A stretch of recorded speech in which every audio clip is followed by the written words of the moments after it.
So கரூரில் இன்றைக்கி முதலமைச்சர் விஜய் அவர்கள் பேசின வீடியோவை எல்லாரும் பார்த்துருப்பீங்க அப்படின்னு நினைக்கிறேன். நான் பார்த்துட்டு அப்படியே இந்த வீடியோ பண்ணுறேன். அவர் பேசினதை பார்த்து முடிச்சதுக்கப்புறமா எனக்கு இல்லை மேக்ஸிமம் எல்லாருக்கும் தோணும் ஒரே விஷயம் இதுவாக தான் இருக்கும் அப்படின்னு நான் நினைக்கிறேன்.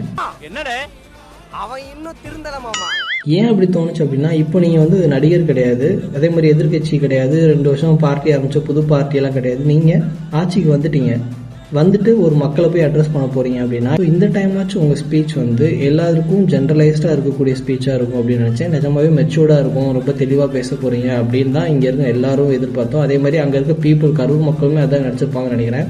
உங்கள் முன்னாடி வந்து கத்தி டான்ஸ் ஆடி விசில் வச்சு கூத்தடிச்சிட்டு இருக்காங்கல்ல, அவங்க எல்லாருமே உங்களை பார்க்க வந்தவங்க. அவங்கள விட்டுருங்க.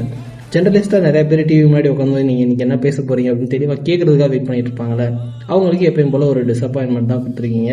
டிஎம்கேவை சுரண்டாமல் டிஎம்கே பற்றி பேசாமல் உங்களுக்கு அரசியல் பண்ணவே தெரியாது. ஏன்னா அவங்கக்கிட்ட பேசுறதுக்கு எந்த ஒரு கண்டென்ட்டும் கிடையாது அப்படின்றத நீங்கள் மறுபடியும் ப்ரூவ் பண்ணியிருக்கீங்க.